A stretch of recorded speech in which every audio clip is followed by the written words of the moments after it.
So welcome to Srimad Bhagavatam class. We are continuing third canto, chapter 26, shloka 19 onwards. So yesterday we discussed till 18 about Prakriti, Pradhan, those things. Now next level is Mahatattva. So in yesterday's discussion we discussed about the question was in the 9th shloka, Mother Dehuti asked about the characteristics of Prakriti and Purusha. Okay, so 10th shloka, Lord Kapila answered and said about the characteristics of Pradhan. Pradhan is actually just the before manifestation, that the state called Pradhan. Okay, the state just before the manifestation, that is Pradhan. Okay, so the characteristics of Pradhan is unmanifested, eternal, aggregate of all the three modes, cause of Prakriti, the manifested stage of existence. So before manifestation, this is there, Pradhan. Consists of cause and effect and undifferentiated, yet has variety. And then 11th shloka, Lord Kapila told the count of 24 elements. What are these 24 elements? So that 12, 13, 14 he told what are these. So they are 5 gross element, earth, water, fire, air, ether, 5 subtle element, and 10 senses, 5 working, 5 knowledge acquiring senses, and 4 antahakarnas, mind, intelligence, false ego, and chitta. Now 15th shloka to 18th, Lord Kapila told about time. So he said 15th shloka, he said that the time is the 25th element or the mixing agent. Okay, so this is the agitator of gunas in Prakriti that leads to material creation. So it is in the unmanifested state, Pradhan. So when the time factor comes, then it agitates, the gunas agitates, and then the creation takes place. So that is the role of time. So that time is actually Krishna only. So Krishna exists internally as Paramatma and externally as time. So everything is under the control of time, Kala, and that is Krishna. 19th shloka, Mahatattva.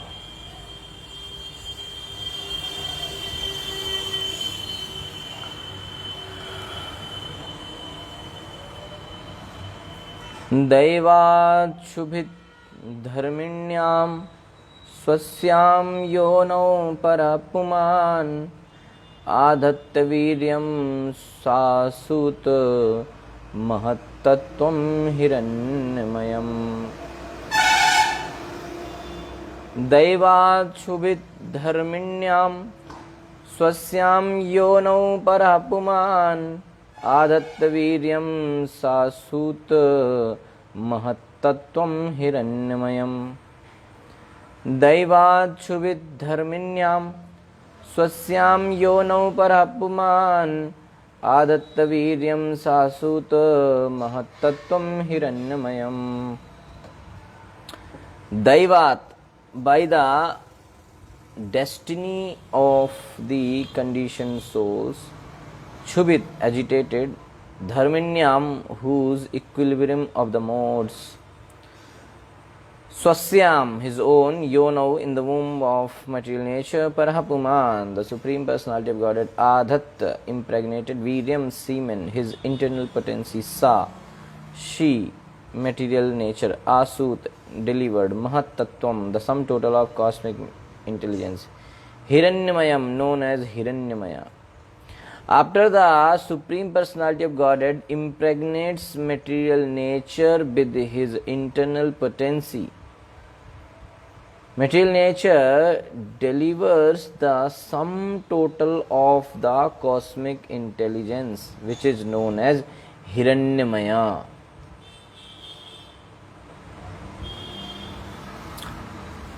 This is the translation and purport given by His Divine Grace A.C. Bhaktivedanta Swami Srila Prabhupada. Srila Prabhupada ki jai. So what Lord Kapila is saying, that after the Supreme Personality of Godhead, the Supreme Personality of Godhead impregnates material nature with His internal potency. And after that what happens? Material nature delivers the sum total of the cosmic intelligence. And that is called as Hiranyamaya. This takes place in material nature when she is agitated by the destinations of the conditioned soul. So the Supreme Lord placed the Jivas into the womb of Prakriti, whose gunas were agitated by time. Okay, it was in the unmanifested state. Then time factor agitated the gunas, three gunas, and then the Supreme Lord placed all the Jivas in the womb of Prakriti. Prakriti gave birth to the brilliant Mahat Tattva. That is, this thing which Prakriti gave birth, this is called Mahat Tattva or Hiranyamaya.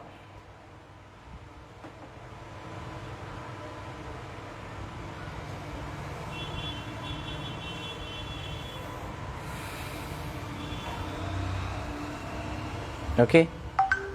So when the highest Purusha, Supreme Lord, established his energy in the form of the power of consciousness in Prakriti, which is the originating place of all Jivas. So Prakriti is the originating place of all Jivas, and which has been moved by the time factor.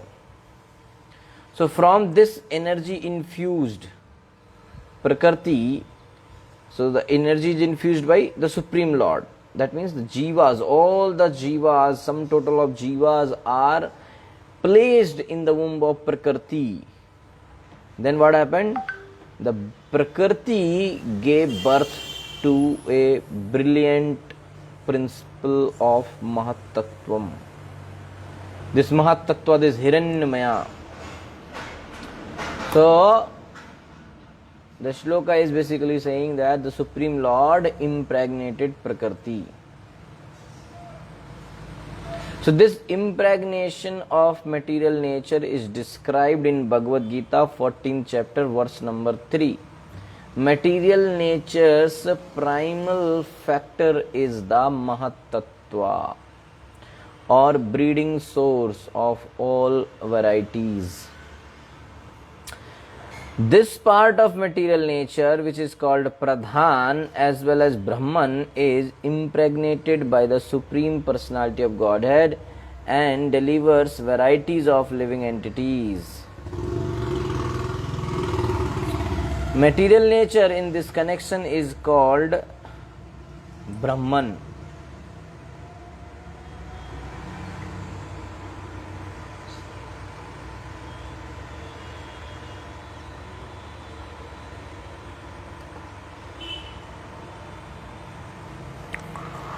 Okay, so material nature's primal factor is the Mahatattva, and or you can say breeding source of all the varieties.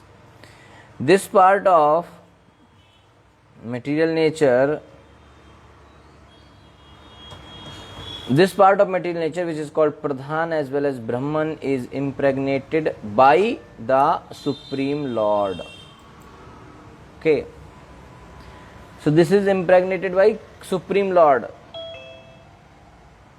and then it delivers varieties of living entities. So that's how the varieties of living entities came in existence. Okay. Material nature in this connection is called Brahman because it is perverted reflection of the spiritual nature. Why it is called here as Brahman? Because it is the perverted reflection of the spiritual nature. That is why it is addressed here as Brahman. So in the Vishnu Puran it is described that the living entities belong to the spiritual nature. The potency of the Supreme Lord is spiritual, and the living entities, although they are called marginal potency, are also spiritual. If the living entities were not spiritual, this description of impregnation by the Supreme Lord would not be applicable, because here the explanation is that the Supreme Lord impregnated Prakriti and placed all the jivas in the womb of Prakriti, and then Prakriti was already agitated by the time factor, which is also Krishna. So then when the Supreme Lord placed all the jivas in the womb of Prakriti, Prakriti gave birth to a brilliant, intelligent principle that is called Mahatattva, Hiranyamaya. So the Supreme Lord does not put his semen into that which is not spiritual. So the point is here that the living entity is also spiritual, as Prabhupada is mentioning here from the Vishnu Purana. And if it is not, if the living entity is not spiritual, then this explanation that the Supreme Lord impregnates the living entity in the Prakriti, that will not be applicable. The Supreme Lord does not put his internal potency, his semen into that which is not spiritual. But it is stated here that the Supreme Person puts his semen into material nature. This means that the living entities are spiritual by nature.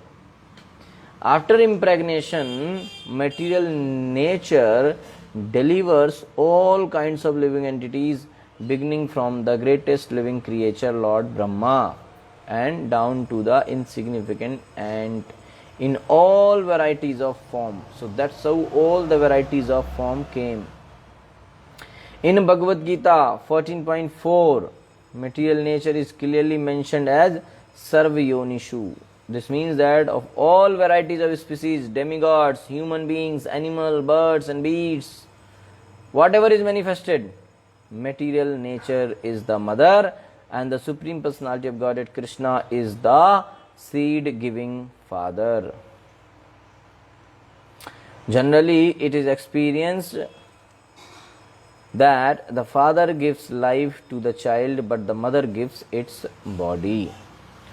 Okay, although the seed of life is given by the father, the body develops within the womb of the mother. Similarly, the spiritual living entities are impregnated into the womb of material nature, but the body, being supplied by material nature, takes on many different species. Okay. The spiritual living entities are impregnated into the womb of material nature, but the body, being supplied by material nature, takes on many different species and forms of life. So the soul is supplied from Lord, but the body is supplied from the material nature. The theory that the symptoms of life are manifest by the interaction of the 24 material elements is not supported here. The living force comes directly from the Supreme Personality of Godhead and is completely spiritual. So 24 elements were there, but they were not activated till the Lord's infused with the living entities, or the time factor came, which is also Krishna. Okay, so the living force comes directly from Krishna and is completely spiritual. Therefore, no material scientific advancement can produce life. Therefore, no material scientific advancement can produce life. Okay. The living force comes from the spiritual world and has nothing to do with the interaction of material elements. Okay.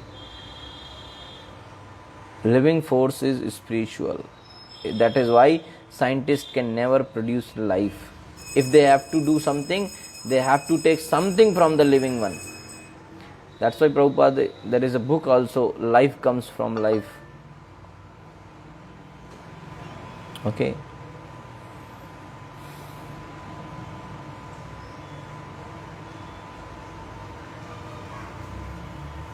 Okay, so the Lord delivered the Jiva into the manifest abode of the gunas agitated by time. Prakriti gave birth to the Mahatattva, Hiranyamaya. Hiranyamaya means that it had great brilliance. Okay. So, Pradhan, Prakriti and Mahatattva. Now,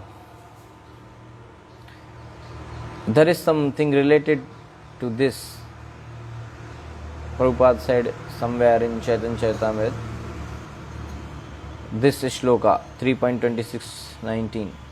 Prabhupada says that Lord Kapila is explaining to his mother the relationship between the Supreme Personality of Godhead and material nature. He is informing her how the Supreme Personality of Godhead is the original cause of the living entities who are conditioned by material nature. What is that? Lord Kapila is informing Mother Devati that the Supreme Personality of Godhead is the original cause of the living entities who are conditioned by material nature. Over and above the 28 elements of the material creation is the Supreme Personality of Godhead, the cause of all causes. Life comes not from matter but from itself. Life comes from life. As explained in the Vedas, Nityo Nityanam Chetnas Chetnanam. The Supreme Lord is the original source of life.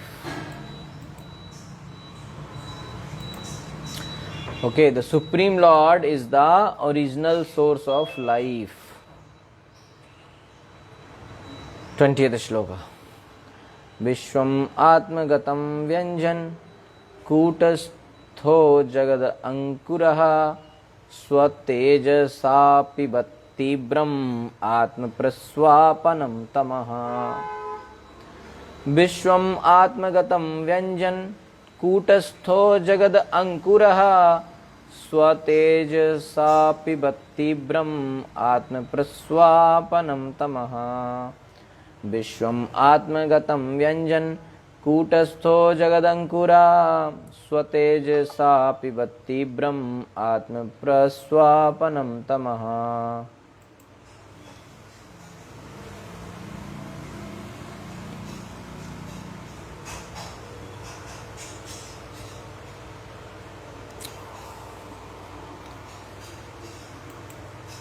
Vishwam, the universe, Atmagatam, contained within itself, Vyanjan, manifesting, Kutastha, unchangeable, Jagat Ankuraha, the root of all cosmic manifestations, Swatejasa, by its own effulgence, Apibat, swallowed, Tibram, dense, Atma Praswapanam, which had covered the Mahatattva, Tamaha, darkness. Thus, after manifesting variegatedness, the effulgent Mahatattva, which contains all the universes within itself. Now this Mahatattva contains everything, which is the root of all cosmic manifestations and which is not destroyed at the time of annihilation, swallows the darkness that covered the effulgence at the time of dissolution. So Mahatattva, now this Mahatattva we know that Prakriti gave birth to this Mahatattva. So Mahatattva, the seed of the universe, okay, manifesting the universe which it held within itself. Okay, so because of this Mahat Tattva, the darkness, so now what was the darkness was there, that is finished because of Mahat Tattva, because it is effulgent. So now here the point is that Mahat Tattva is the seed of the universes. This is like the bud of the universe. Ankuraha.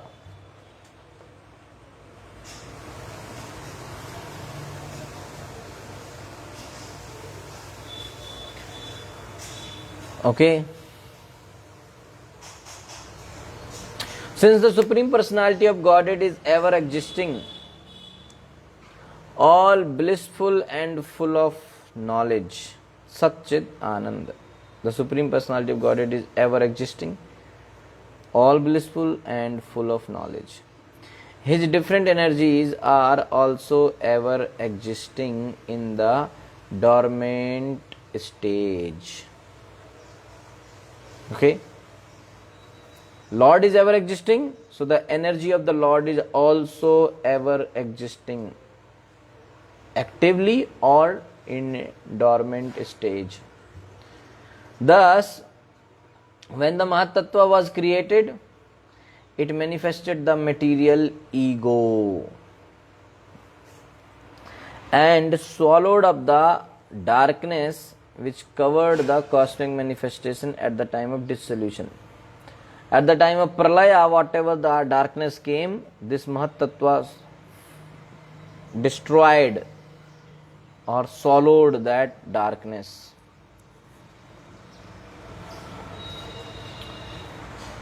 Okay, so this idea can be further explained.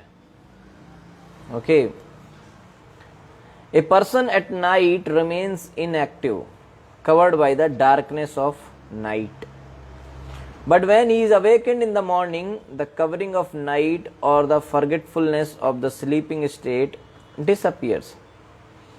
Similarly, when the Mahat Tattva appears after the night of dissolution, the effulgence is manifested to exhibit the variegatedness of this material world. Okay, so this Mahat Tattva is like the bud of all the universes. Okay, the seed of all the universes. So that was the Pralaya time, whatever darkness was there, that is finished now. Okay. 21.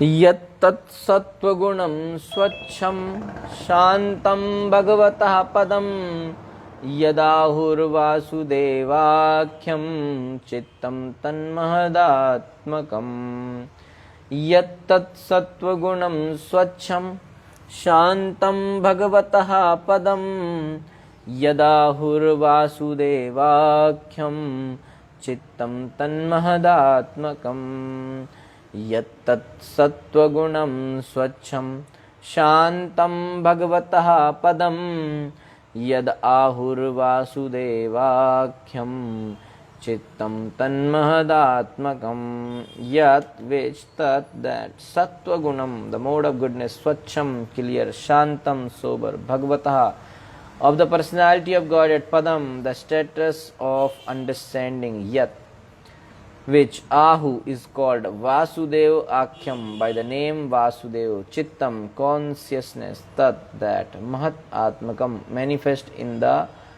Mahat Tattva.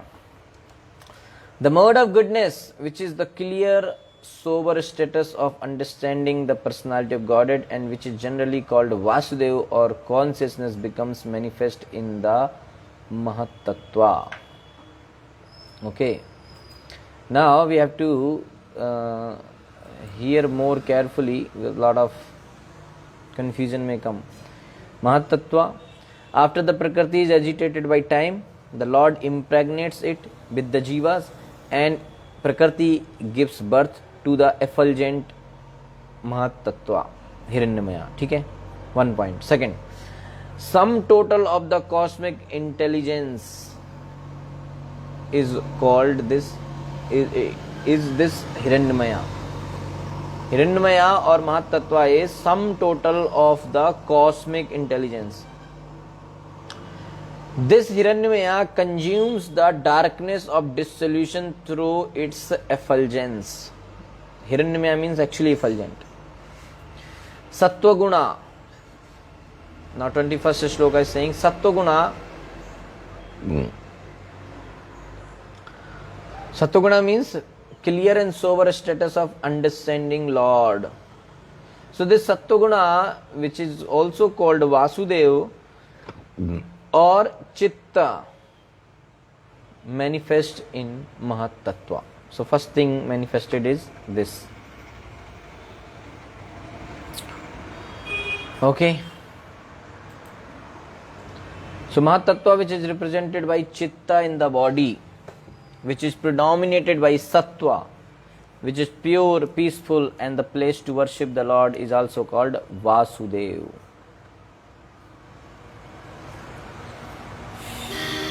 Okay. So the consciousness or inner mind which is infused with the attribute of Sattva, which is pure, peaceful, and is the appropriate place for attaining the Lord, is called as Mahatattva. Okay. So this principle is known as Lord Vasudeva. Okay, the inner mind is called as Chitta. Chitta. We heard this word very often, Chitta. Okay, so this Chitta, when it is infused with the attribute of Sattva, okay, so this is called known as Vasudeva. Now inner mind is called Chitta in the mental category. Okay, the same is called Mahatattva in the physical sense. So spiritual sense is called Chitta. Okay, so the following fourfold category of the inner mind: Chitta, okay, mind, intelligence, ego, and Chitta. These are the four different things. Okay. So Chitta means inner mind. So the presiding deity or worshipful deity is Sri Vasudeva. Second is Ahankara. Ego means Ahankara. Okay. So presiding deity is Lord Sankarshan. Inner mind is okay. The third is intellect or Buddhi, and the presiding deity is Pradyumna. And the fourth is mind, Manas, and the presiding deity is Aniruddha, worshipful deity. So the four for the consciousness or Antahakaran, you can say. The Antahakaran is in the four different layer or category, you can say. Four category it is manifested, Antahakaran. So first is Chitta. So the presiding deity for Chitta is Kshetragna, and the worshipful deity is Sri Vasudeva. Ego, that is Ahankar.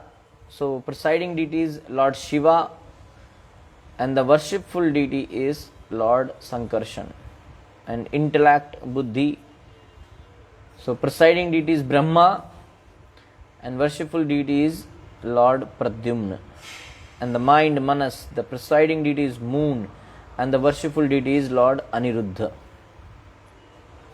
So the point here is that the Mahat Tattva is also called Vasudev. The Vasudev manifestation or the status of understanding the Supreme Personality of Godhead is called pure goodness or Shuddha Sattva. In the Shuddha Sattva status, there is no infringement of the other qualities. That's why it is called Shuddha, pure, because there is no mixture of passion and ignorance in this. In the Vedic literature, there is mention of the Lord's expansion as the four personality of Godhead. Chaturvyuha expansion. Vasudev, Sankarshan, Pradyumna and Aniruddha. So here in the reappearance of the Mahat Tattva, the four expansions of Godhead occur. He who is seated within as Super Soul expand first as Vasudev. So the Vasudev stage is free from infringement by material desires and is the status in which one can understand the Supreme Personality of Godhead or the objective which is described in the Bhagavad Gita as Adbhut. This is the another feature of the Mahat Tattva. The Vasudev expansion is also called Krishna consciousness, for it is free from all tinges of material passion and ignorance. So this clear state of understanding helps one to know the Supreme Personality of Godhead. Okay, the Vasudev status is also explained in Bhagavad Gita as Kshetrajna, which refers to the knower of the field of activities as the super knower. The living being who has occupied a particular type of body knows that body, but the super knower Vasudev knows not only a particular type of body but also the field of activities in all the different varieties of body. So Vasudev knows about every body. In order to be situated in clear consciousness, or you can say in Krishna consciousness, one must worship Vasudev. Vasudev is Krishna. Krishna alone. When Krishna or Vishnu is alone, without the accompaniment of his internal energy, he is Vasudev. When he is alone, without the accompaniment of his internal energy, that time he is called Vasudev. And when he is accompanied by his internal potency, he is called Dwarkadhish. To have clear consciousness, or you can say Krishna consciousness, one has to worship Vasudev. It is also explained in Bhagavad Gita that after many births, one surrenders to Vasudev. Such a great soul is very rare. So in order to get release from the false ego, one has to worship Sankarshan. Okay. Vasudev helps in getting Krishna consciousness, clear consciousness. And in order to get release from the false ego, one has to worship Sankarshan. Sankarshan is also worshipped through Lord Shiva. The snakes which cover the body of Lord Shiva are representations of Sankarshan. Lord Shiva is always absorbed in meditation upon Sankarshan. One who is actually a worshipper of Lord Shiva as a devotee of Sankarshan can be released from false material ego. Okay. If one wants to get free from mental disturbances, one has to worship Aniruddha. For this purpose, worship of the moon planet is also recommended in the Vedic literature. Similarly, to be fixed in one's intelligence, one has to worship Pradyumna for intelligence, who is reached through the worship of Brahma. So these matters are explained in Vedic literature. Okay. So this Chitta, which is well known actually is composed of Mahat Tattva. So this means that Mahat Tattva is present in the individual body in the form of Chitta. It is pure and devoid of passion or other symptoms. Okay, so in the individual bodies, this Mahat Tattva is present in the form of Chitta, and this is the pure thing. Okay, so no ignorance, no passion, no Rajoguna, no Tamoguna. So it is a place, so this Chitta is the place for worshipping the Supreme Lord.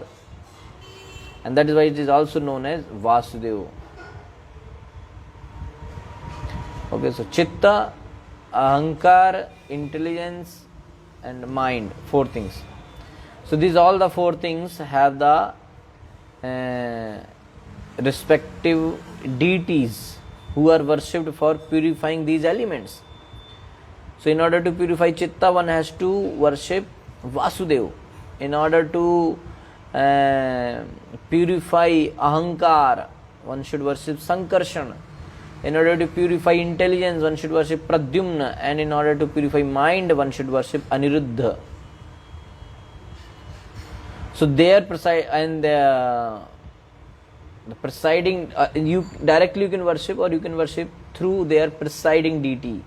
So for for Chitta, the presiding deity is Vishnu, and for Ahankar, the presiding deity is Rudra, and for intelligence, the presiding deity is Brahma, and for the mind, the presiding deity is Chandra.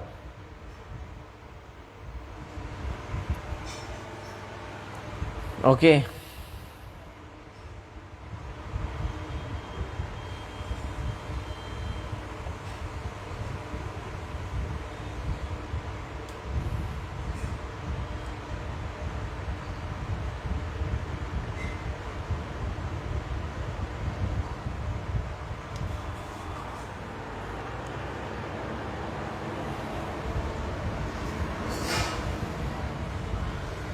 Now, further.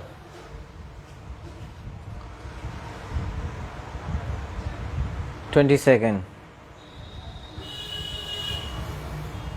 Okay, so Chitta, Ahankar, mind and intelligence. Four things are there. After that, senses and five elements and five subtle elements. These are the 24 elements, right? So now from 22nd shloka to 32, these things will be explained in details. Okay, some more detail. And then from 33 to 46, the five gross element and five subtle element, they will be explained, their characteristics will be explained. Okay.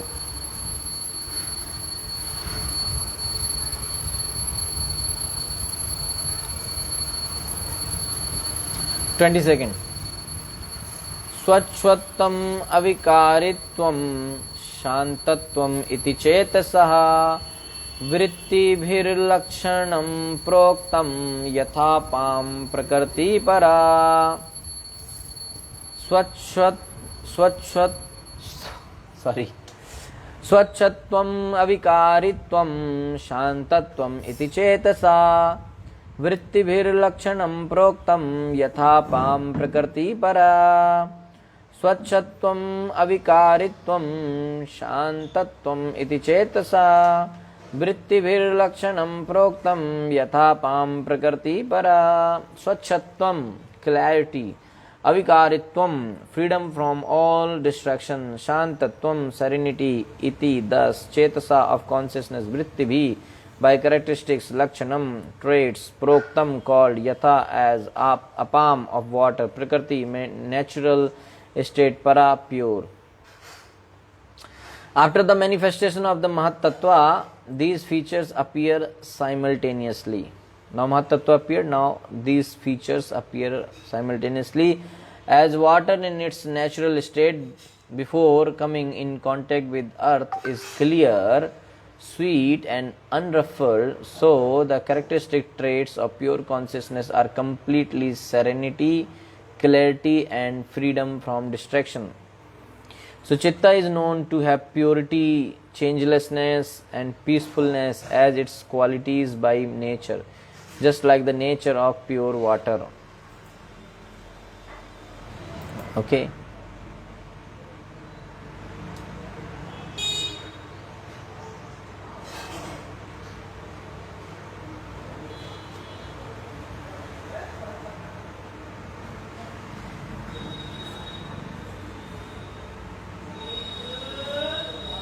Okay.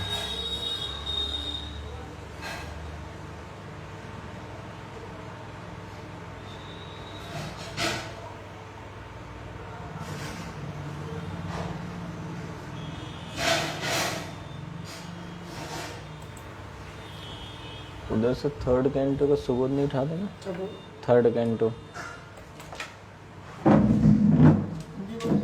English. Okay. So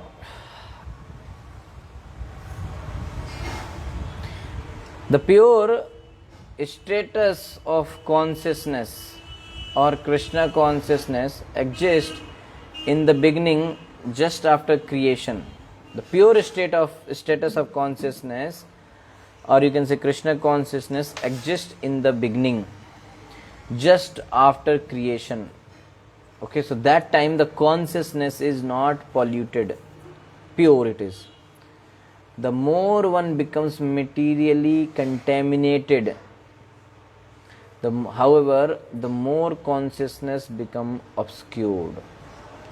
In pure consciousness, one can perceive a slight reflection of the Supreme Personality of Godhead.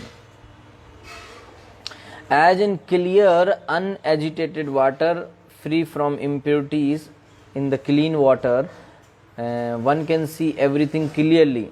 So in pure consciousness or Krishna consciousness, one can see things as they are. So one can see the reflection of the Supreme Personality of Godhead, and one can see his own existence as well. So in the pure consciousness this can happen, that one can see the reflection of Krishna and his own reflection also. This state of consciousness is very pleasing, transparent and sober. In the beginning, consciousness is pure. So still here the consciousness is pure.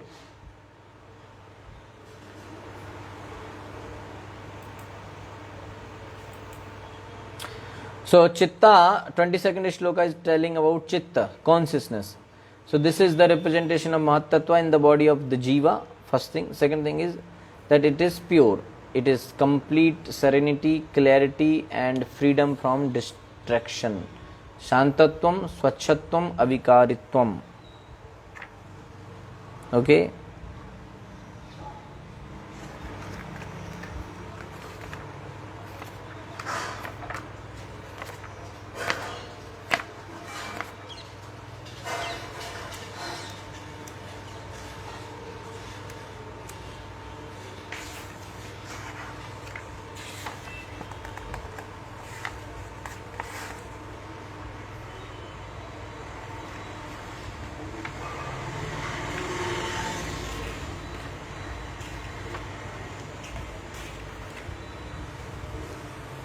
Okay. 23rd to 26, Ahankara or false ego is explained. Mahatattvad vikurvanad bhagavadvir sambhavad kriya shaktir ahankaras trivida sampadyata vaikarikas tejasascha tamsascha yato bhava manasaschendriyanam cha bhutanam hatamapi महत्तत्वाद् विकुर्वाणाद् भगवद्वीर्य संभवात् क्रियाशक्तिरहंकारस्त्रिविधा संपद्यत वैकारिकस्तैजसश्च तामसश्च यतो भव मनसश्चेन्द्रियाणां च भूतानां महतामपि।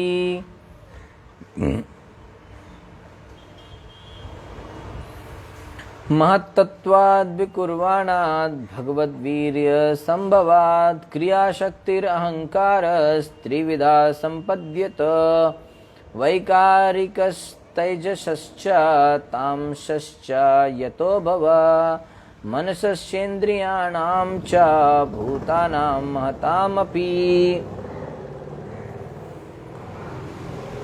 महत्तत्वात्, from the महत्तत्वा, vikurvanat, undergoing a change, bhagavad virya sambhavat, evolved from the Lord's own energy, kriya shakti, endowed with active power, ahankara, the material ego, trividha, of the three kinds, sampadyata, sprang up, vaikarikaha, material ego in transformed goodness, taijasaha, material ego in passion, cha, and tamasaha, material ego in ignorance, cha, also yataha, from which bhavaha, the origin, manasa, of the mind, cha, and indriyanam, of the senses for perception and action, cha, and bhutanam mahatam, of the five gross elements, api, also.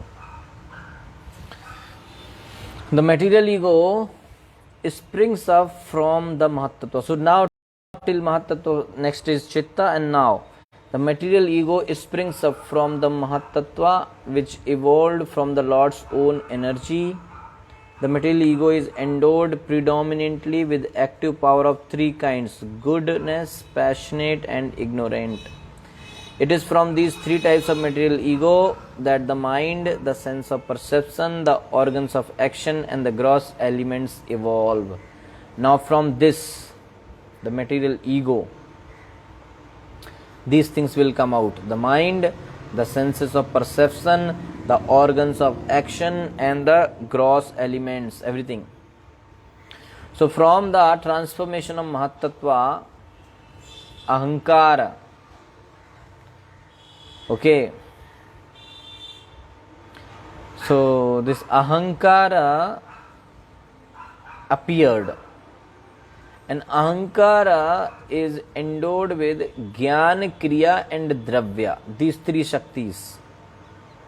So these three what are these shaktis? Jnana shakti, kriya shakti, and dravya shakti. These are there in the ahankara. This is now false ego. This ego started from here.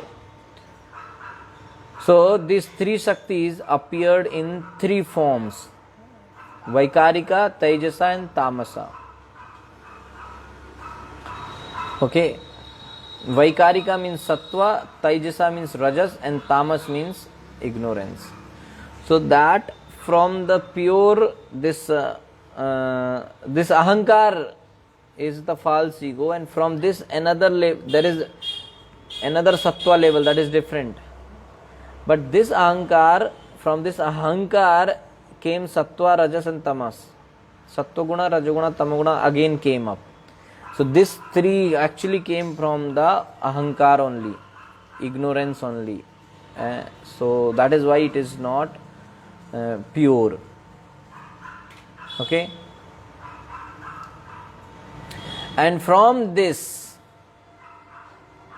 okay, so from the Mahatattva, with the effect of time, transformed, and then this ahankar appeared. And ahankar is having three shaktis: jnana shakti, kriya shakti, and dravya shakti. So these three shaktis appeared in different form. Jnana shakti appeared in the Vaikarika form, or you can say Sattva. Kriya shakti appeared in Rajasa, and dravya shakti appeared in Tamasa. And from them came three things: mind, senses, and five gross elements. Okay.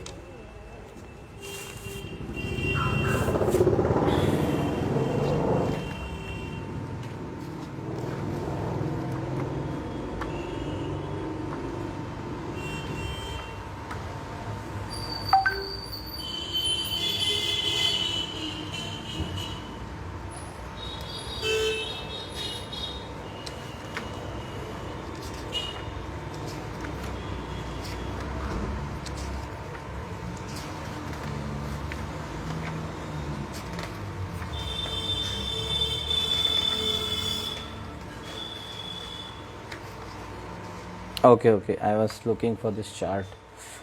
I'll show you in the screen. Wait. So it will be easy to understand.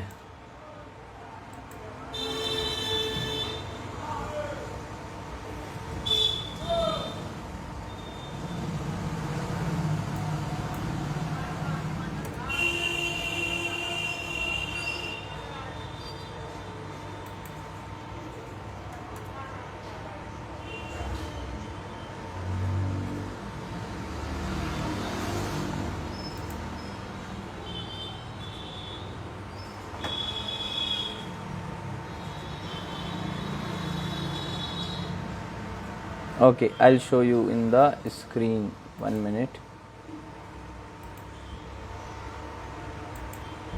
Okay, now you are able to see the screen. Okay, so this is Mahavishnu, and from Mahavishnu, when Mahavishnu glances over Prakriti or Pradhan, you can say Mahavishnu impregnates Jiva into the womb of Prakriti. The next is this Pradhan. In the Pradhan state, all our three modes are inactive. Okay, everything is happening with the prabhav of time. So the Supreme Lord's glance on the sum total of material energy, Maya, infuses it with the time, Kala. So Kala, Karma and Swabhav, these three things are infused. Okay, so time, like we read this 24 elements, so time agitates everything, and then Lord impregnates all the jivas in the womb of Prakriti, and also the karma and swabhava of all the jivas.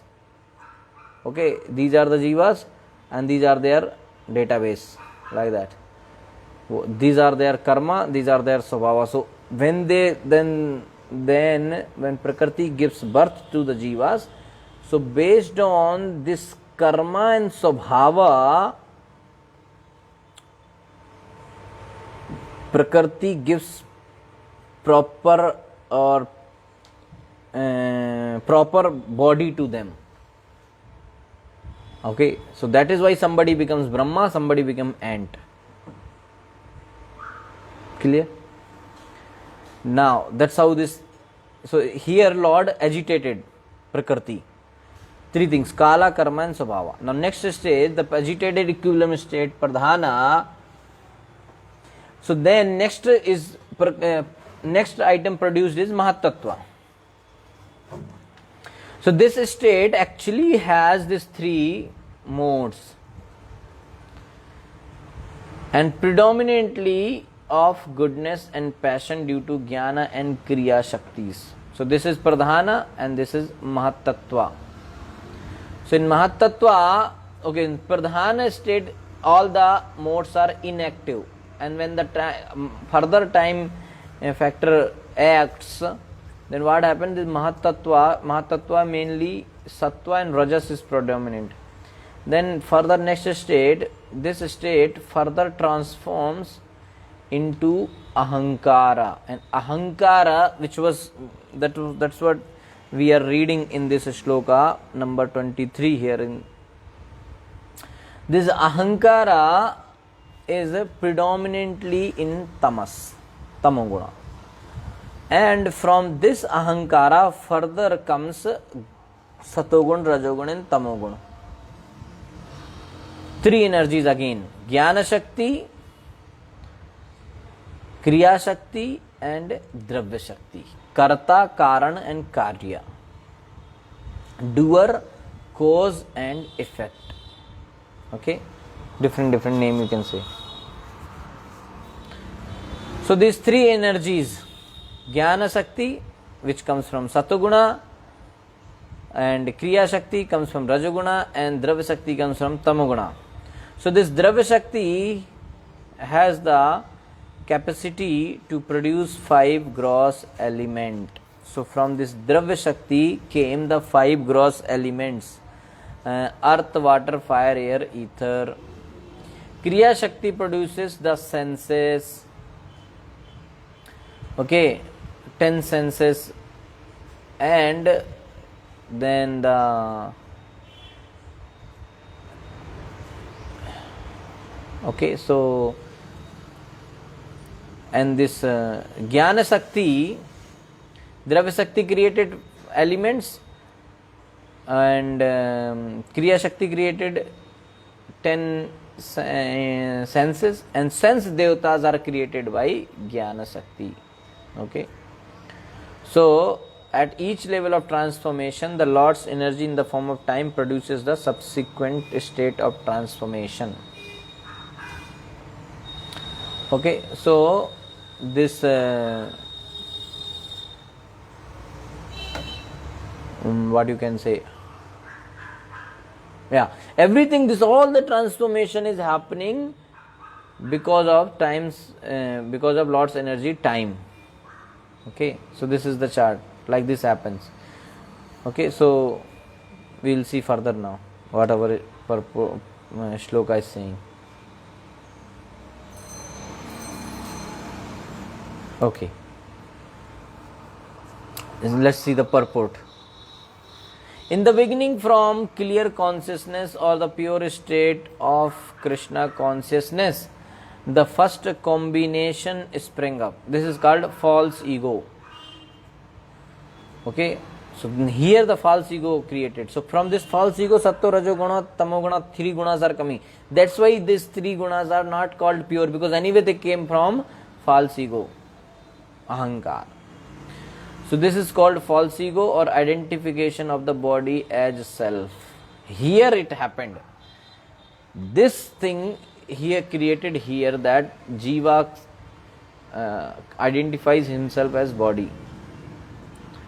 The living entity exists in the natural state of Krishna consciousness, but he has marginal independence, and this allows him to forget Krishna. This marginal independence, swecha, free will. So here this, because of this, he forgets Krishna. Originally pure Krishna consciousness exists, but because of misuse of marginal independence, there is a chance of forgetting Krishna. So this is exhibited in actual life. There are many instances in which someone acting in Krishna consciousness suddenly changes. In the Upanishads, it is stated, therefore, that the path of self-realization is just like the sharp edge of razor. The example is very appropriate. One shaves his cheeks with a sharp razor very nicely, but as soon as his attention is divided from the activity, he immediately cuts his cheek because he mishandles the razor. Okay, so this process of Krishna consciousness is like that. If somebody mishandles it, then he may get a big loss. Not only must one come to the stage of pure consciousness, pure Krishna consciousness, but one must also be very careful. Any inattentiveness or carelessness may cause a fall down. This fall down is due to false ego. From the status of pure consciousness, the false ego is born because of misuse of independence. So we cannot argue about why false ego arises from pure consciousness. Factually, there is always the chance that this will happen, and therefore one has to be very careful. False ego is the basic principle for all material activities which are executed in the modes of material nature. Okay, so false ego is the basic principle for all the material activities. False ego means I am this body. So this concept is the basic for all the activities which we perform on material level.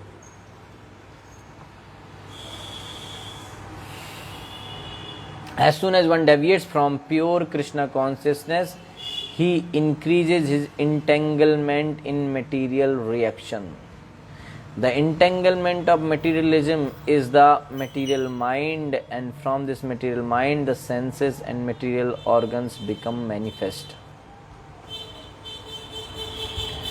Okay, that's what the chart is saying. That the entanglement of materialism is the material mind, and from this material mind, the senses and material organs become manifest.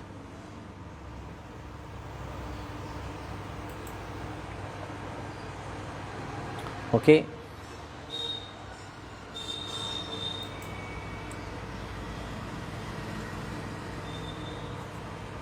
So this shloka is describing the characteristics before the appearance of ahankara.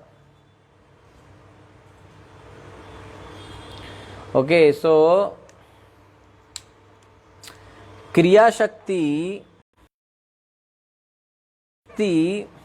actually represents also Gyan Shakti and Dravya Shakti, since Ahankara possesses of these Shaktis. Ahankar. Okay. So, the deity to be worshipped is described. Yam means, literally means, which is Ananta. Actual meaning is in which Ananta is situated. So the object and the person in the object are equated in the same manner that we say.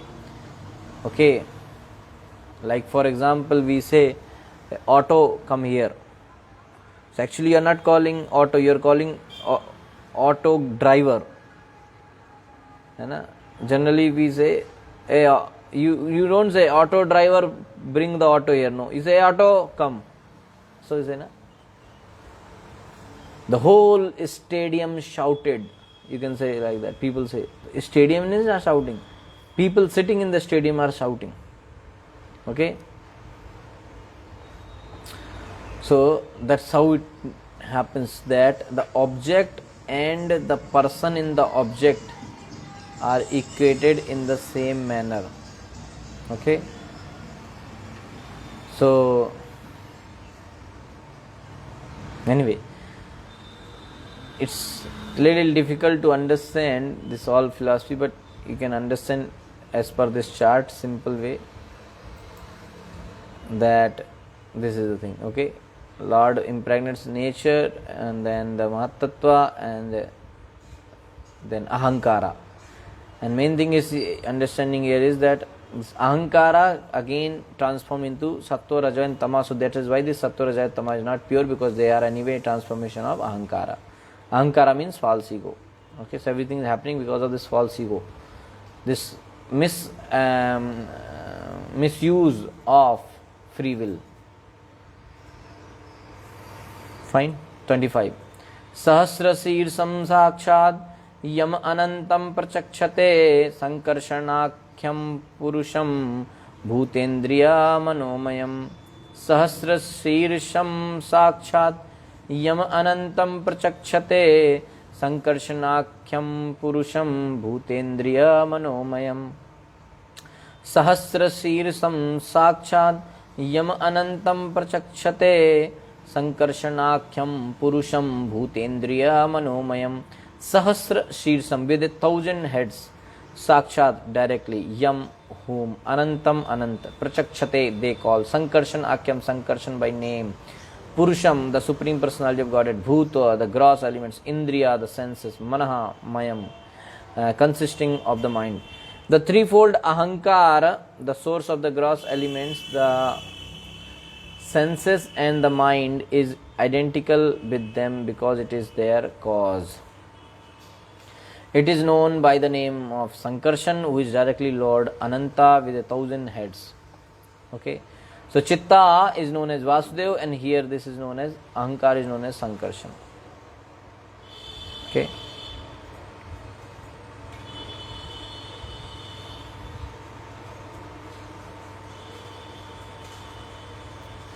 Fine. 26. कर्तृत्वं कारणत्वं च कार्यत्वं चेति लक्षणं शान्तघोरविमूढत्वम् इति वा स्याद् अहङ्कृते.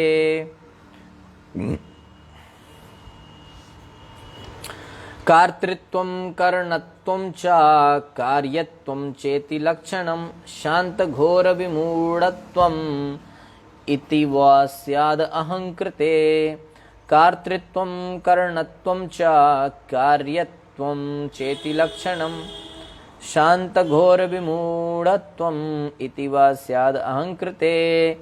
कर्तृत्वं being the doer, karanatvam being the instrument, cha, and karyatvam being the effect, cha also, iti thus lakshanam characteristics, shanta serene, ghora active, vimoodatvam being dull, iti thus va or syat may be ahankrite of the false ego. This false ego is characterized as the doer, as an instrument, as an effect. Now this false ego is doing this. Doer and the instrument and as an effect. Okay. Karta, Karan and Karya.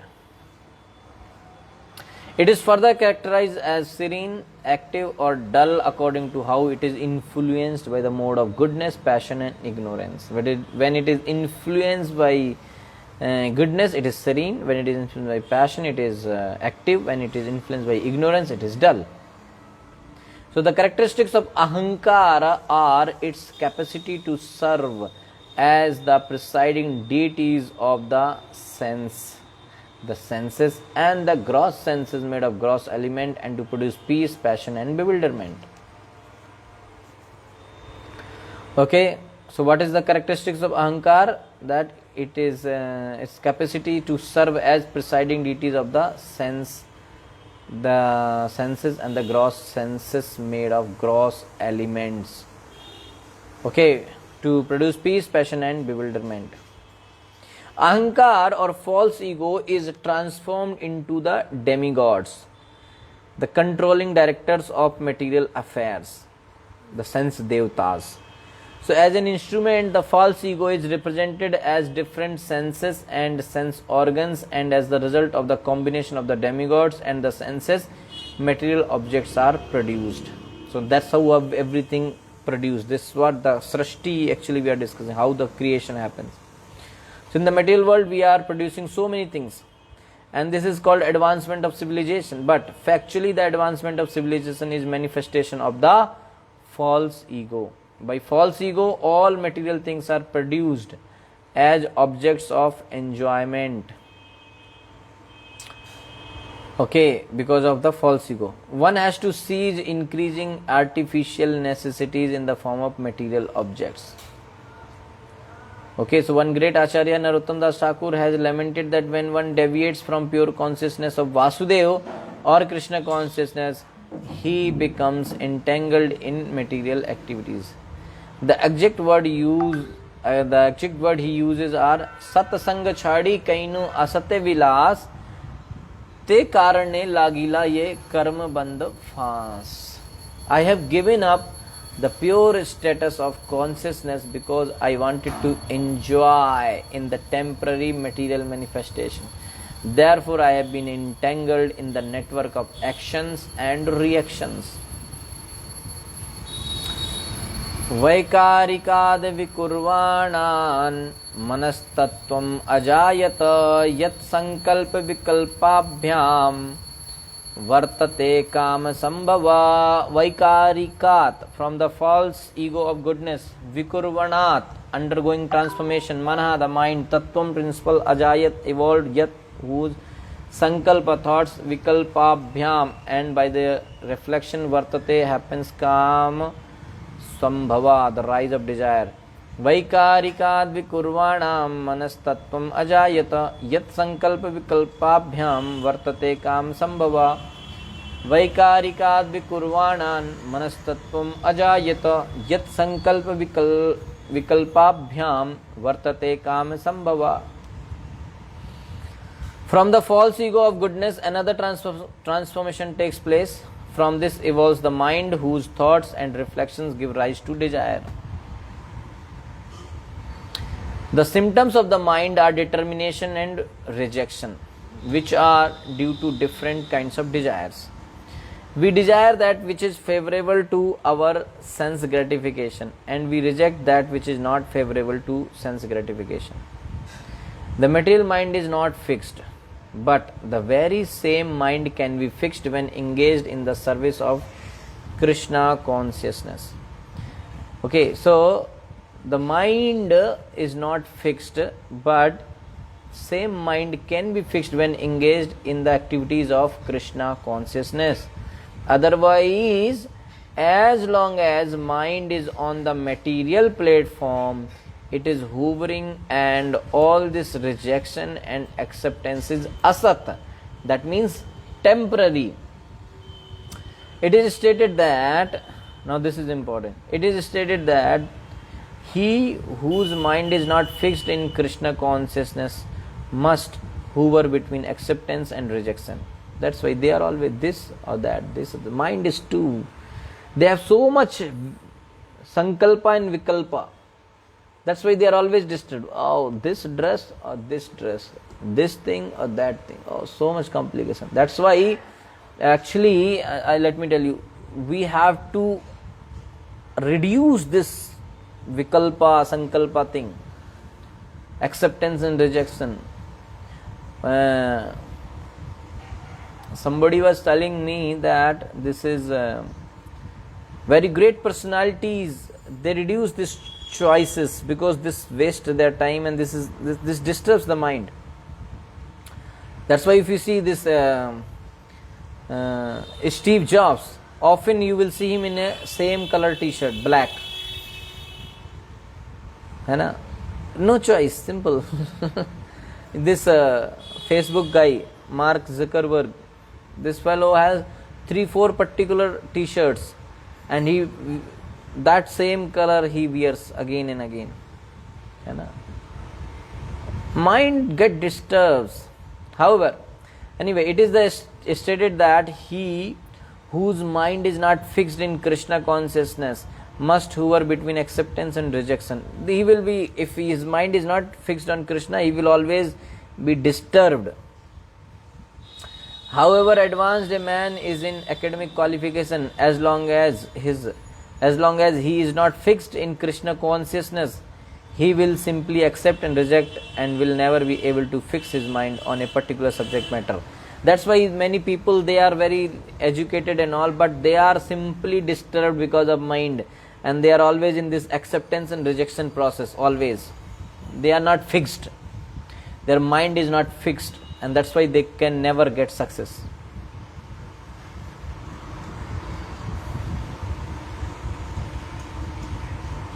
Okay.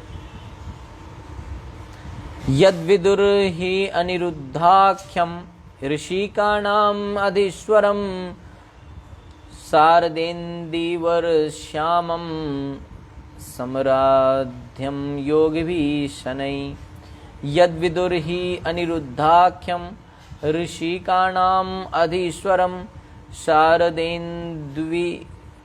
सारदेन्दीवर श्यामम समराध्यम योगिभीषणै यद विदुर ही अनिरुद्धाख्यम ऋषिकाणाम अधीश्वरम सारदेन्दीवर श्यामम सम्राध्यम योगिभीषणै. Yat, which mind Vidhu is known, he indeed, Aniruddha Akhyam, by the name Aniruddha, Rishikanam of the senses, Adishwaram, the supreme ruler, Sarad, autumnal, Indivar, like a lotus, like a blue lotus, Shyamam, bluish, Samradhyam, Yogi bhi, by the yogis, Shanai, gradually. The mind of the living entity is known by the name of Lord Aniruddha, the supreme ruler of the senses. He possesses a bluish black form resembling a lotus flower growing in the autumn. He is found slowly by the yogis. So in the mind, the Lord Aniruddha is situated. He is actually the master of all the senses. And here it is explained that his complexion is like blue lotus, okay, which blossoms in autumn season. All the yogis worship this form. So the system of yoga entails controlling the mind, and the lord of the mind is Aniruddha. It is stated that Aniruddha is having four-handed form with Sudarshan Chakra, conch shell, club and lotus flower. Sankha Chakra Gadapadam. So there are 24, and now this is very important information here. So there are 24 forms of Vishnu. Oh my God. People think there is only one Vishnu, but we heard there were 3 Vishnu. Now there are 24 forms of Vishnu, each differently named. Every Vishnu has a different name. Among these 24 forms, Sankarshan, Aniruddha, Pradyumna and Vasudeva are depicted very nicely in the Chaitanya Charitamrita, where it is stated that Aniruddha is worshipped by the yogis. Meditation upon wideness is a modern invention of the fertile brain of some speculator. This is something not right. Meditating on wideness. Actually, meditation should be done on Aniruddha. Okay. By meditating on Aniruddha, actually the process of yoga meditation as prescribed in this verse should be fixed upon the form of Aniruddha. By meditating on Aniruddha, one can become free from the agitation of acceptance and rejection. When one's mind is fixed upon Aniruddha, one gradually becomes God realized. He approaches the pure status of Krishna consciousness, which is the ultimate goal of yoga. So this, in order to control mind, one should worship Aniruddha. 24 Vishnus are there. Sankarshan, Aniruddha, Pradyumna, Vasudeva. These 4 are there. From these 4 again, 3 forms comes. Okay, like that. It is greatly explained there. Anyway, 29.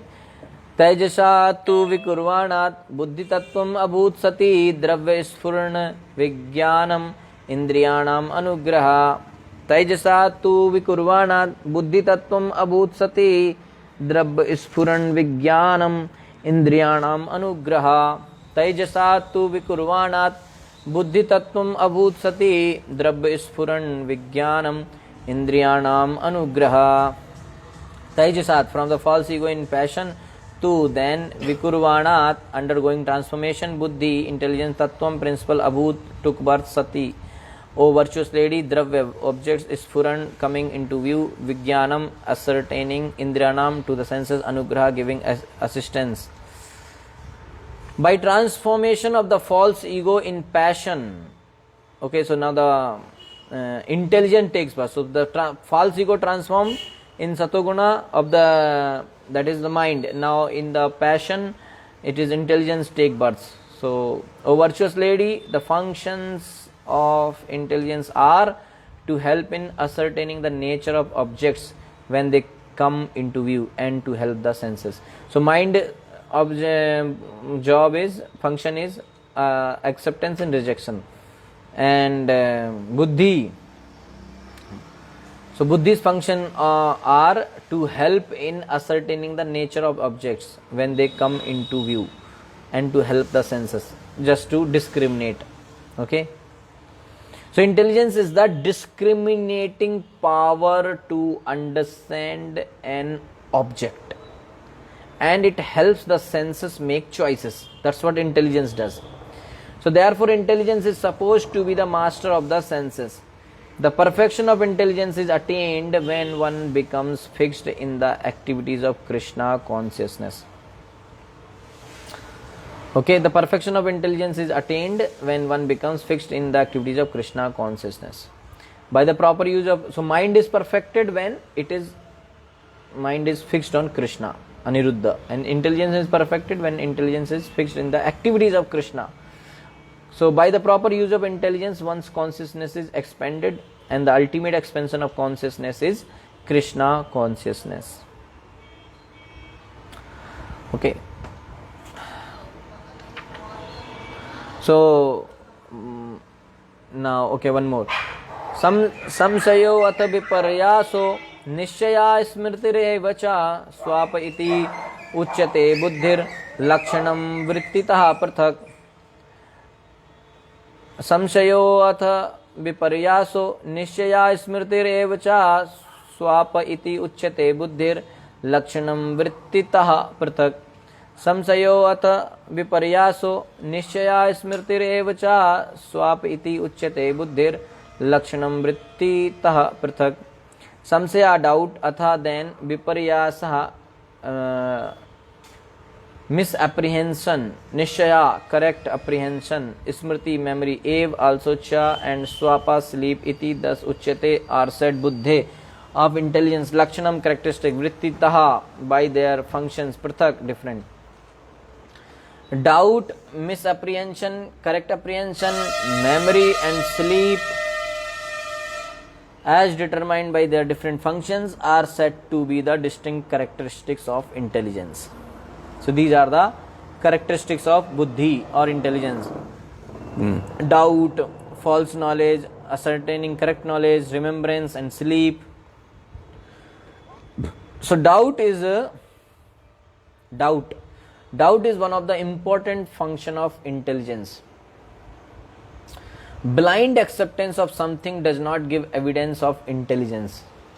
Therefore, the word samshaya is very important. In order to cultivate intelligence, one should be doubtful in the beginning. But doubting is not very favorable when information is received from the proper source. When information is not from proper source, one should doubt and check and again. But when it is from the proper source, there should not be any doubt. In the Bhagavad Gita, the Lord says that doubting the words of the authority is the cause of destruction. As described in the Patanjali Yoga system, Pramana Vipareya Vikalpa Nidra Smrtehe. By intelligence only one can understand things as they are. By intelligence only can one understand whether or not he is the body. The study to determine whether one's identity is spiritual or material begins in doubt. So when one is able to analyze his actual position, the false identification with the body is detected. This is viparyasa. When false identification is detected, then real identification can be understood. Real understanding is described here as nishchayaha or proved experimental knowledge. This experimental knowledge can be achieved when one has understood the false knowledge. By experimental or proved knowledge, one can understand that he is not the body but spirit soul. Smriti means memory and swapa means sleep. Sleep is also necessary to keep the intelligence in working order. If there is no sleep, the brain cannot work nicely. In Bhagavad Gita, it is especially mentioned that persons who regulate eating, sleeping and other necessities of the body in the proper proportion become very successful in the yoga process. There are some of the aspects of the analytical study of intelligence as described in both the Patanjali Yoga system and the Sankhya philosophy system of Kapil Dev in the Srimad Bhagavatam. Okay. तैजसानिन्द्रियाणि एव क्रिया ज्ञान विभाग सा प्राणस्य हि क्रिया शक्तिर्बुद्धिर्विज्ञान शक्तिता. तैजसानिन्द्रियाणि एव क्रिया ज्ञान विभाग सा प्राणस्य हि क्रिया शक्तिर्बुद्धिर्विज्ञान शक्तिता. तैजसानिन्द्रियाणि एव क्रिया ज्ञान विभाग सा प्राणस्य हि क्रिया शक्तिर्बुद्धिर्विज्ञान शक्तिता.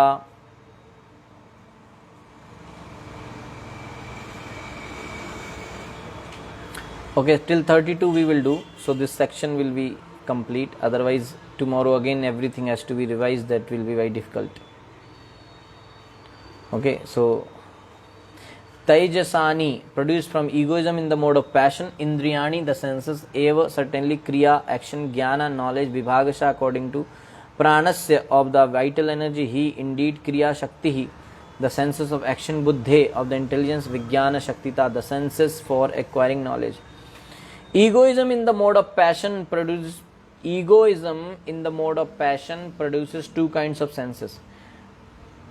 Okay, now this is Indriya, 31st. So we discussed Chitta, Ahankara, mind and intelligence. Now two things are remaining. Indriya, 31st shloka, and elements, 32nd shloka. So egoism in the mode of passion. Okay, so produces two kinds of senses. The senses for acquiring knowledge and the senses of action. The senses of action depend on the vital energy and the senses for acquiring knowledge depend on intelligence. Okay, Jnanendriya and Karmendriya. So it has been explained in the previous verses that the mind is the product of ego in goodness, and that the function of the mind is acceptance and rejection according to desire. Okay? But here intelligence is said to be the product of ego in passion. So that is the distinction between mind and intelligence. Mind is this should be understood carefully. Mind is a product of egoism in goodness. Intelligence is a product of egoism in passion. The desire to accept something and reject something is a very important factor of the mind. Okay?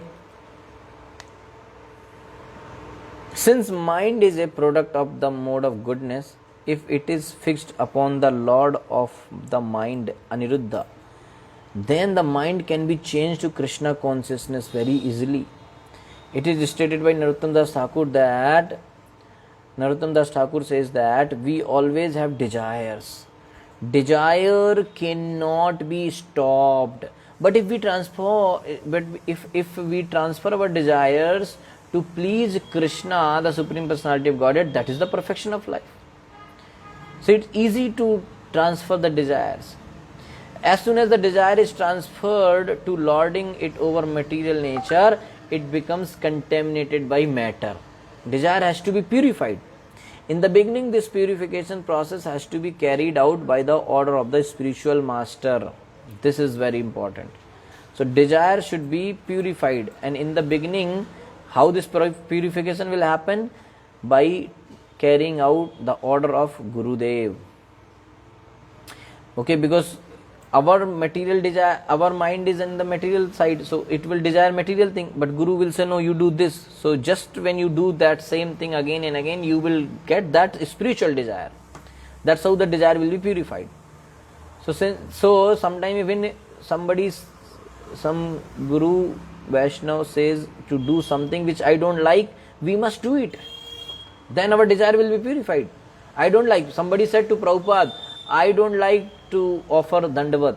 Prabhupada said, if you don't like, no problem, but you keep doing. Since you will keep doing, you will like it one day. So keep doing it. Because Guru Maharaj is saying. So, in the beginning, this purification process has to be carried out by the order of the spiritual master. Since the spiritual master knows how the disciples' desires can be transformed into Krishna consciousness, Guru Maharaj knows it. So as far as intelligence is concerned, it is clearly stated here that it is a product of egoism in passion. Intelligence. Okay, so it is very difficult. So by practice, one comes to the point of the mode of goodness, and by the surrendering or fixing the mind upon the Supreme Personality of Godhead, one becomes a very great personality or Mahatma. So the intelligence is actually the product of Ahankar transformed in passion. So one should purify it, okay, by following the order of spiritual master. So in Bhagavad Gita it is clearly said, Sa Mahatma Sudurlabha, such a great soul is very rare. So it is the verse. In this verse it is clear that both kinds of senses, the senses for acquiring knowledge and the senses for action, are products of egoism in the mode of passion. Gyanendriya and Karmendriya are the product of egoism in the passion, Rajoguna. And because the sense organs for activity and for acquiring knowledge require energy. Sense organs for activity and for acquiring knowledge require energy. The vital energy or life energy is also produced by egoism in the mode of passion. We can actually see therefore that those who are very passionate can improve in material acquisition very quickly. It is recommended in the Vedic scriptures that if one wants to encourage a person in acquiring material possessions, one should also encourage him in sex life. If somebody want to encourage a person in acquiring material possessions, then he should also encourage him in sex life. We naturally find that those who are addicted to sex life are also materially advanced, because sex life or passionate life is the impetus. Sex life or passionate life is the impetus for the material advancement of civilization. So if somebody is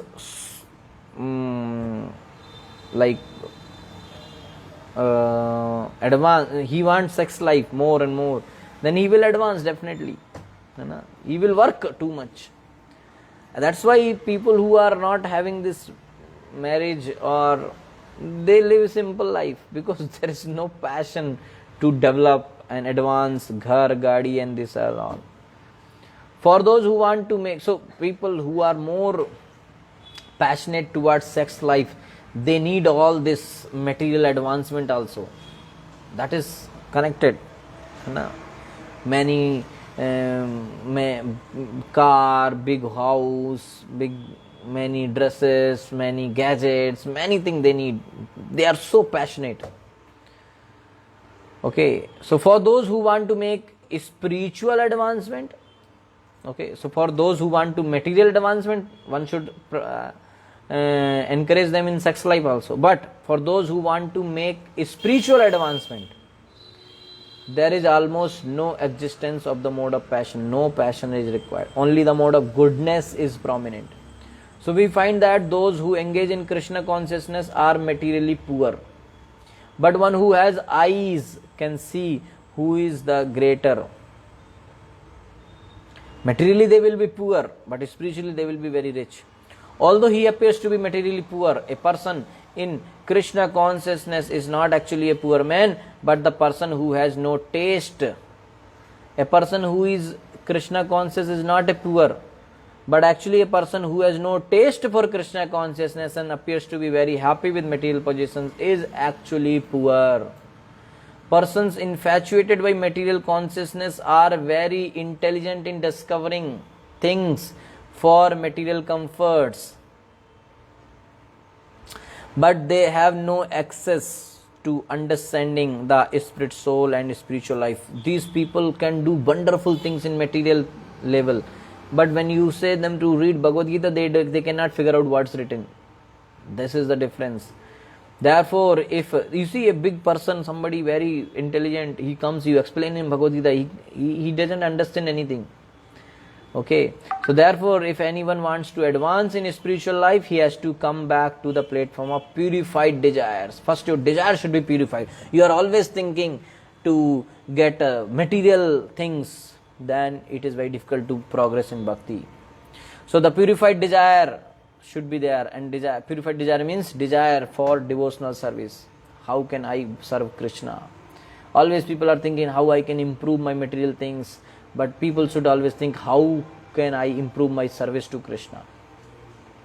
Okay, you are getting some new thing, or you are getting promotion, so your salary is going to increase, so people make plan, okay, now I will get salary increase, so I will buy this, I will buy this. It's all material desire. But as Krishna conscious person thinks, oh, I will serve Krishna like this. That is the thing, purified desires.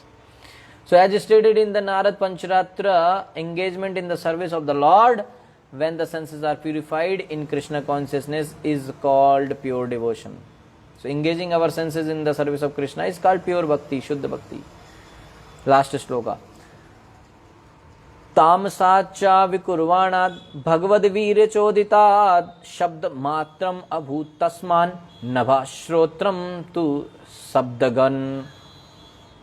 शब्दगम् तामसाच्च विकुर्वाणात् भगवद्वीर्यचोदितात् शब्दमात्रम् अभूत् तस्मान् नभः श्रोत्रं तु शब्दगम् तामसाच्च विकुर्वाणात् भगवद्वीर्यचोदितात् शब्दमात्रम् अभूत् तस्मान् नभः श्रोत्रं तु शब्दगम्. Tamsat from egoism in ignorance cha and Vikurvanat undergoing transformation, Bhagavad Virya by the energy of the Supreme Personality of Godhead, Choditad impelled, Shabdamatram the subtle element sound, Abhut was manifested, Tasmat from that, Nabha ether, Shrotram the sense of hearing, Tu then Shabdagam which catches sound. When egoism in ignorance is agitated, now egoism when agitated in passion, in goodness, mind in passion, ego agitated, it is the intelligence came. And now when egoism in ignorance is agitated, in ignorance is agitated by the sex energy of the Supreme Personality of Godhead, the subtle element sound is manifested. Now you see. Okay, Mahavishnu glances over Pradhan, then Prakriti, then Mahatattva from Ahankar, then three Shaktis, Jnana Shakti, Kriya Shakti, Dravya Shakti, from there this three level, mind, intelligence, this thing came, okay, and now here the sound came, okay. So, this Chitta came, Ahankar came, then next is the mind came, then intelligence came, then the senses came, and now the sound is manifested, sound. And from sound come the ethereal sky and the sense of hearing. Okay, sound came, and from sound came the sky, Nabha, and the sense of hearing. You see the five elements, earth, water, fire, air, ether, okay, and the five things, sound, taste, and this thing. So this is explained here. I'll show you the chart. It appears from this verse that all the objects of our sense gratification are the products of egoism in ignorance.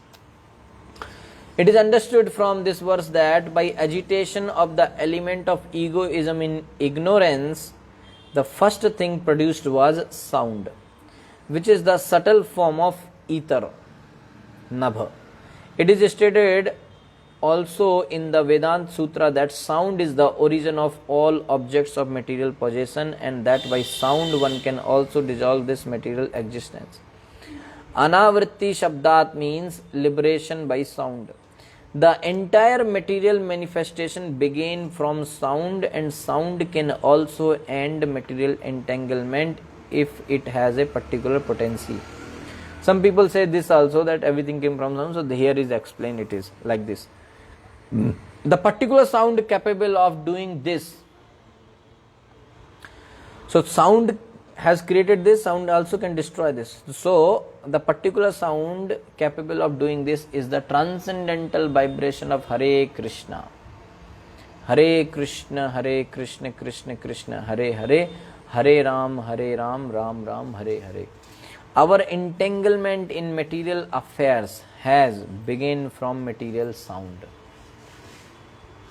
Now we must purify that sound in spiritual understanding. There is sound in the spiritual world also. If we approach that sound, then our spiritual life begins, and the other requirements for spiritual advancement can be supplied. We have to understand very clearly that sound is the beginning of the creation of all material objects for our sense gratification. We have to understand very clearly that sound is the beginning of the the sound is the beginning of the creation of all material objects for our sense gratification. Similarly, if sound is purified, our spiritual necessities also are produced from sound. Okay, everything comes from sound. So this whole covering is everything we are entangled because of sound. So if we bring the spiritual sound, then this material sound can be destroyed. So sound is purified. So when sound is purified, then all the material sense gratification items are produced from sound. So if we purify the sound, then sound can also produce the things which are necessary for spiritual advancement.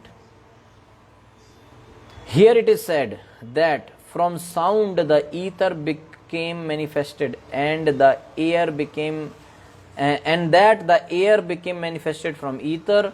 How the ethereal sky comes from sound, how the air comes from sky, and how fire comes from air will be explained later on. Sound is the cause of the sky, and sky is the cause of Shrotram, the ear. The ear is the first sense for receiving knowledge. Everything starts from sound. That is why in the womb of mother, when the baby is developing, the first sense gets active is sound, ear. Okay. So every sound came, and from sound the sky came. Okay. And from sky came the Shrotram, the ear. Okay. I'll show you the chart so you will understand. The ear is the first sense for receiving knowledge. One must give oral reception to any knowledge one wants to receive. That's why hearing is very important for acquiring any knowledge. Okay.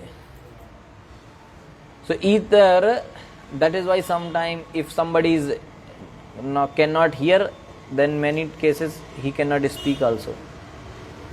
Deaf and dumb.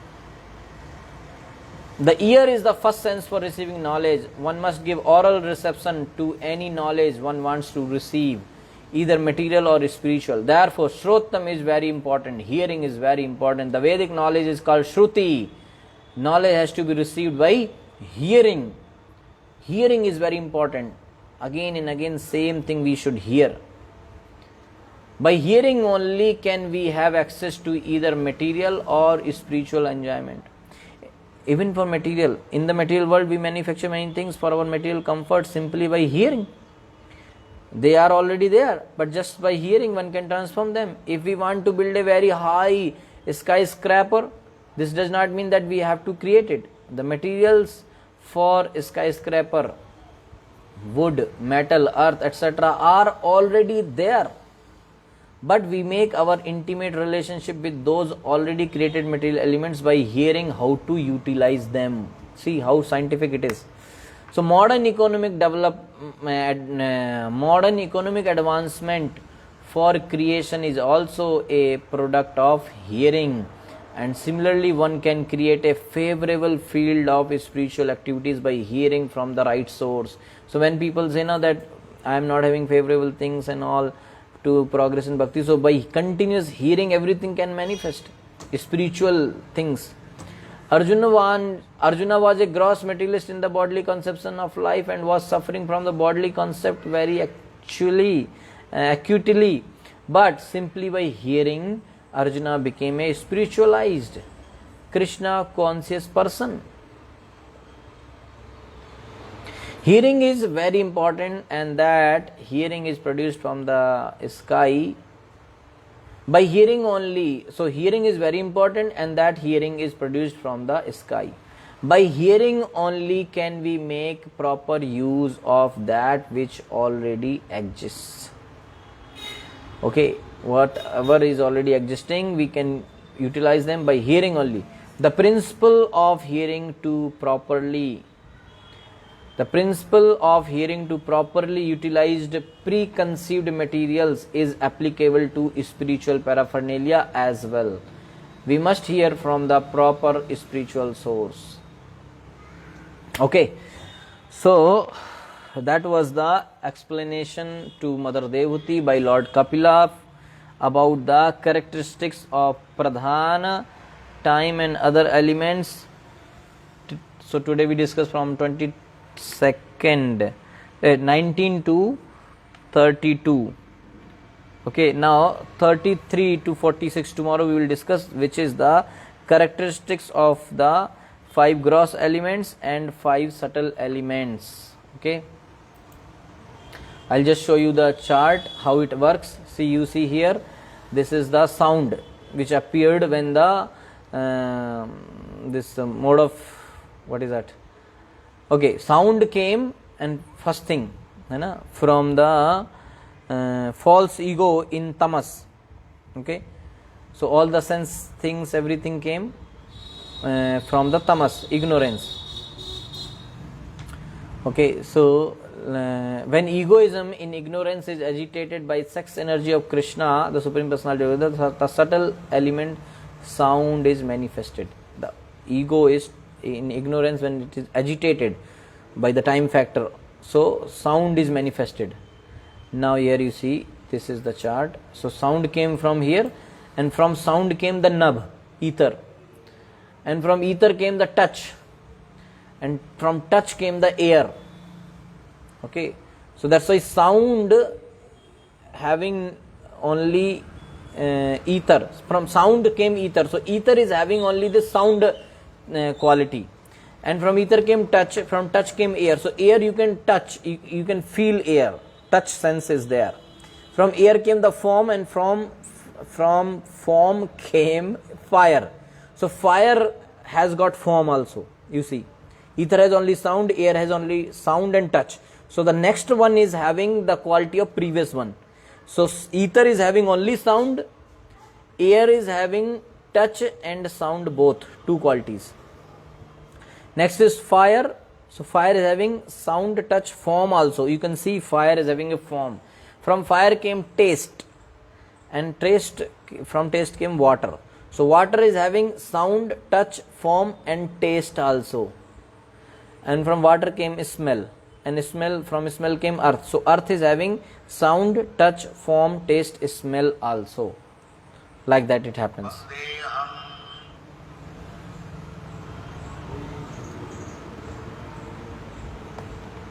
Okay,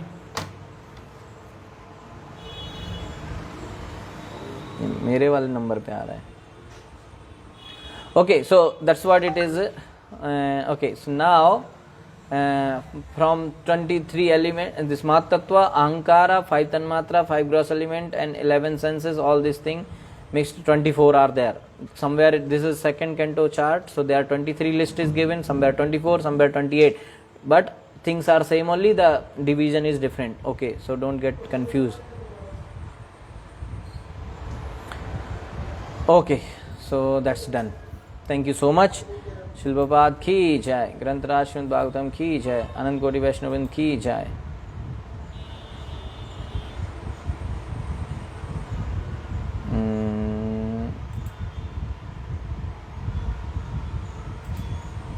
Okay, so